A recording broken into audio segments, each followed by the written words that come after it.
নেই অর্থ, নেই ভিসা, আছে শুধু মনের অদম্য ইচ্ছে শক্তি। পায়ে হেঁটে মক্কার উদ্দেশ্যে রওনা মুর্শিদাবাদের গোলাম মোস্তফা।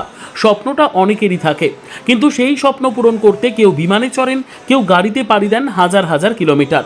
আর মুর্শিদাবাদের গোলাম মোস্তফার পথটা যেন সম্পূর্ণ অন্যরকম। পকেটে নেই বিপুল অর্থ, নেই বিলাসবহুল যাত্রার আয়োজন। সম্বল বলতে নিজের ইচ্ছে শক্তি আর পবিত্র মক্কা মদিনায় পৌঁছানোর গভীর আকাঙ্ক্ষা। সেই স্বপ্নকে বুকে নিয়েই পায়ে হেঁটে মক্কার উদ্দেশ্যে দীর্ঘযাত্রায় বেরিয়ে পড়েছেন গোলাম মোস্তফা। মুর্শিদাবাদের জলঙ্গি থেকে শুরু হয়েছে তার এই অভিনব যাত্রা।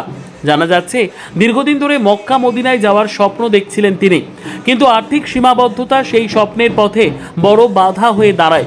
শেষ পর্যন্ত সেই বাধাকেই যেন চ্যালেঞ্জ ছুড়ে দিয়ে পায়ে হেঁটেই রওনা দেওয়ার সিদ্ধান্ত নেন তিনি।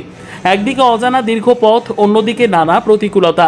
তবুও থামতে নারাজ গোলাম মোস্তফা। তার লক্ষ্য একটাই, যতটা সম্ভব পথ পায়ে হেঁটে এগিয়ে যাওয়া এবং নিজের স্বপ্নের গন্তব্যে পৌঁছানোর চেষ্টা করা। তার এই যাত্রার খবর ছড়িয়ে পড়তেই কৌতূহল তৈরি হয়েছে স্থানীয় মানুষের মধ্যে। কিভাবে এতটা পথ পায়ে হেঁটে পাড়ি দেবেন, কোথায় থাকবেন, কিভাবে খাবারের ব্যবস্থা হবে, আর আন্তর্জাতিক সীমান্ত পারাপারের প্রয়োজনীয় সরকারি নথিপত্রের কি হবে, এই প্রশ্নগুলি এখন ঘুরছে মানুষের মনে। তবে গোলাম মোস্তফার কাছে হয়তো সবচেয়ে বড় বিষয় পথের কষ্ট নয়, বরং গন্তব্যের প্রতি তার অদম্য আকর্ষণ। হয়তো অর্থের জোর নেই, কিন্তু স্বপ্নের জোর আছে। হয়তো পথটা কঠিন, কিন্তু ইচ্ছেটা অটুট। আর সেই ইচ্ছে শক্তিকেই সম্বল করে মক্কার পথে মুর্শিদাবাদের গোলাম মোস্তফা। তার এই ব্যতিক্রমী যাত্রা এখন মানুষের নজর কেড়েছে। শেষ পর্যন্ত কতটা পথ পাড়ি দিতে পারবেন তিনি, পৌঁছতে পারবেন কি তার স্বপ্নের গন্তব্যে, উত্তর দেবে সময়। সাধারণত গরিব মানুষ, গরিব ঘরে সংসার। আমার আর্থিক অবস্থা এমন কিছু ভালো না, কিন্তু আমার মনের ইচ্ছা যে আমি যে কোনো ভাবে আমি আমার নবীর দেশে আমি যাব।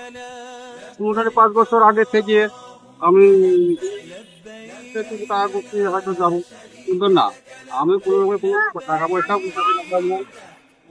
আমার নিয়ত করে ফেলে ঠিক আছে, তাহলে আমি পাইয়ে হেঁটেই যাবো, এই নিয়েতে আমি বেরিয়ে পড়ি। আর রিক্সা লাগানোর মতো তো আমার অত পয়সাও নাই। তো আল্লাহপুর ভরসা করে আমি বেরিয়ে পড়েছি যে নতুন দিল্লি যাব। আর যদি সেরকম হেল্প করা মানুষ পাই, তাহলে তার সাথে যদি আমার এখানে ব্যবস্থা হয়, এই মনের আশা আকাঙ্ক্ষা নিয়ে আমি রাস্তায় বেরিয়ে। আপনার নাম? আমার নাম গোলাম ঠাকুরজাড়ে বাড়ি। বাকর। সবচাইতে বড় কথা হলো ধর্মের ব্যাপারে কতটা ভালোবাসা থাকলে, কতটা আবেগ থাকলে, কতটা ভক্তি থাকলে মানুষ এত বড় সিদ্ধান্ত নিতে পারে। যত বড় সিদ্ধান্ত আজকে উনি নিয়েছেন। দর্শক কাছে দূরে দেশে প্রবাসে যে যেখান থেকে ভিডিওটি দেখছেন সকলকে আন্তরিক শুভেচ্ছা জানাই। আমি আজকে আপনাদের সম্মুখে অত্যন্ত অবিশ্বাস্য একটা বিষয়বস্তুকে সামনে রাখতে চলেছি। আমার পাশে আমার দিনই একজন মুসলমান ভাইকে দেখতে পাচ্ছেন। উনি পায়ে হেঁটে বিশ্বনবী সাল্লাল্লাহু আলাইহি ওয়াসাল্লামের দেশ মক্কা মদিনায় হজ করতে যাবেন। এটা দীর্ঘদিনের ওনার সংকল্প আর কি, কিন্তু সংকল্প এখন আর অন্তরে নেই। সেই সংকল্পকে, সেই নিয়াতকে উনি আজ বাস্তবে রূপ দিতে চলেছেন। আজ আপনারা দেখতে পাচ্ছেন উনি সম্পূর্ণভাবে পূর্ণ প্রস্তুতি নিয়ে মক্কা মদিনার উদ্দেশ্যে, হজের উদ্দেশ্যে রওনায় বেরিয়েছেন আর কি, বা রওনা দিচ্ছেন। এই জন্য আমরা ওনার সঙ্গে আলোচনা করে নিব যে উনি এটা কতদিন থেকে এরকম নিয়াত করেছেন এবং ওনার আন্তরিকতা কেমন, এবং সবচাইতে বড় কথা যে পায়েই বা হেঁটে কেন যাচ্ছেন, ওনার সঙ্গে আমরা আলাপচারিতা করে নিচ্ছি।